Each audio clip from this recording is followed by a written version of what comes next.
Many of the irrigation canals, which were constructed with a vision to provide water supply to farmers living around the Loktak Lake and Khumbong area in Imphal West, are of no use. A team led by volunteers of Youth Forum for Protection of Human Rights and Environment Conservation Network and media persons paid an inspection visits to various irrigation canals located in places like Kabo Waksing Maning, Haurukban and Konthokzam Maning Laikai in Nambol constituency and Sunusufai Maning Laikai in Visnupur district on 7 of this month.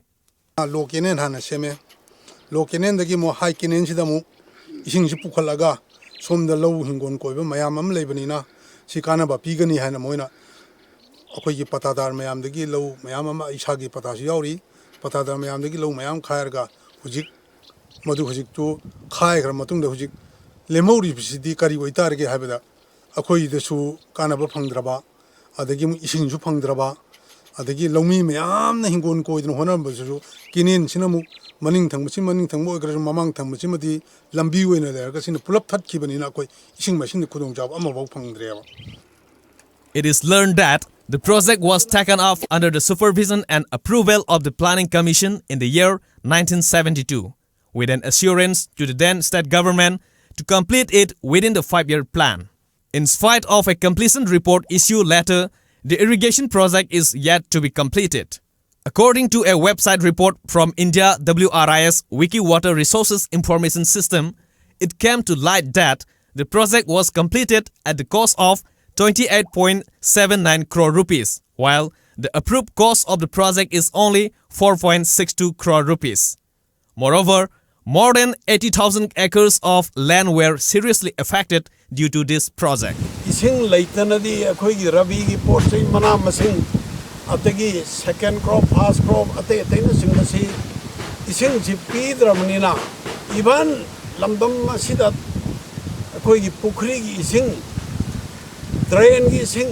khudim mase pi bang amdramina masig Imphal men kenen asi totally masi fail oire lomi sing punamakna irang hortingai da ID press ki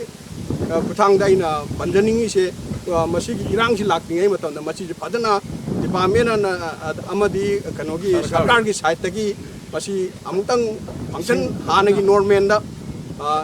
function to honbiu haiba. During the trip, it is also known that many farmers residing in those places are not getting a single drop of water from the Loktak irrigation project, which is an irony to the fact that they depend solely on water for their livelihood. At such situation, the farmers condemned the government for making false promises and asserted about a possibility of an uprising from the farmers if the government still turned a deaf ear to the issue. Koche Saidan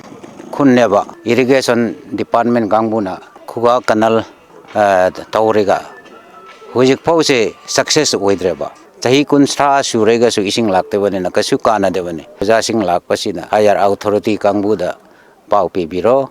asi fill up Taunanaba Hona Biro. Sing Yamwadana Labuk Tasu ising Kayasak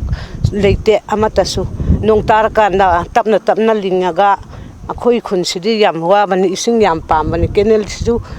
Kayasu ising Amatasu Pangde. Adagi dagi wana loban kitang ni ko turin lok pisak pitpan ko adudagi lawraga chaban ko sida di law de sida law na chade ko na chathak na mani.